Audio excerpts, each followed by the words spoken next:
So in this webinar, 𝗏𝗏 will guide us through the current state of AI, its importance onto the workplace, how how we can prepare a AI-driven future, and he will also talk about how what are the essential skills needed the way AI is changing right now. I mean, the way AI has been since inception, how AI has been changing. So he will also talk about the importance of ethical AI practices, and then obviously there are going to be interactive elements. So if you could fill in the polling question there, just to see where you are in your journey, if this is the beginning of your exploration, or if you've been thinking about it for a while, or if you're one of the early adopters, it'd be kind of fun too. So we're going to leave that polling question open for just a bit and see the dynamics there.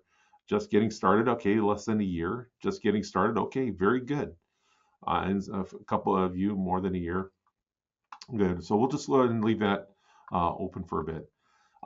The potential that AI offers is incredible, and it sounds something like too good to be true. If you've had your ear to the ground, if you've been reading the news articles, listening to the conversations around it, it seems like we are on the verge of this great new world, to borrow a term, that is going to reduce the number of hours that we have to work. It's going to take care of a lot of the toil and the grunt work, and free us up to do more human things. And so that's the big promise. So thank you for answering that poll question. Looks like most of you are early in your journey and are recognizing that it is going to be an important part of your future. In fact, let me say it this way, our future. But first, I want to tell a story to put this in perspective, because there was another big paradigm shift in industry about 50 years ago, 55, 60 years ago, when automotive manufacturers recognized the value of robots and introduced robotics to the assembly line back in the late 60s, early 70s, as robotics research was coming into its own. And robots promised a lot of things. They promised better return on investment, protection against injury, as you can see in this picture here, using robots in places where it would require several people doing some pretty heavy physical labor and running the risk of injury. And so automotive executives looked at that and said, wow, robots are a great thing. However, for every robot that went down on the line, that just meant that there was a bunch of automotive workers that suddenly would say, hey, I'm being replaced by a robot. Robots don't have families to feed. What's going on? And there was a lot of tension between the labor unions and management as robots were being introduced to the assembly line. Well, the story goes that, and I don't know if this is just me being old and forgetful, but the story goes that my uncle, who worked in the assembly lines, in the assembly plants, he came across an ad in a break room, said free robotics repair courses, called to sign up. And he took the robotic repair courses and he had a job. And when I heard that story, and again, whether it's attributed to him correctly or just given to the age, the principle is sound in that committing to being a lifelong learner means that you'll always have something to do. There's always something to learn, something to grow with. And with the massive paradigm shift that AI is presenting, now is the time to learn about not what's coming, but what's already here. You see, as I mentioned already, the term artificial intelligence was coined back in the 1950s. So we've had this discipline for the last 70 years. And AI has gone through decades of growth and stagnation, largely because in the early years, as researchers were considering what artificial intelligence required, they ran up against limitations of computing power or available data or ways to manage the data. And so it would go in fits and spurts. And by the time that hardware and compute power and data storage was able to catch up, then the next big leap in artificial intelligence was made. So there was what they call an AI winter. And then in the 80s, there was a resurgence and funding went back into AI to do some research. And then it got quiet again, and then it resurged again. And now what we've seen in the last 10, 15 years with the advent of cloud computing and data lake houses now. It's went from data to big data to data warehouses, data lakes, now data lake houses is the term. But where is AI today? It's a big buzzword, and it has arrived everywhere. Consider those of you with credit cards. If you've gone to a credit card website, as I did recently, I was met by a chatbot, and I was trying to cancel the credit card. And it was interesting as the chatbot was trying to convince me to keep the credit card. And then when it realized that I was really serious, it said, okay, I'll get a human being on the line for you because I'm not authorized to cancel your credit card.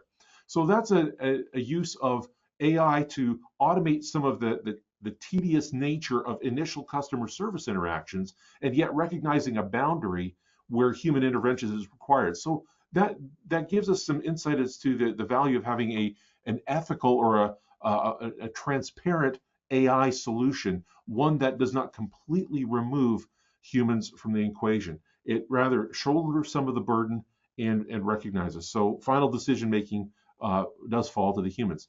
Another fun place is when we see autonomous vehicles. We've heard a lot about that from companies like Tesla and Rivian and Polestar, electric vehicle companies that said, well, we've already got the electricity and the electronics, let's do some automation with it.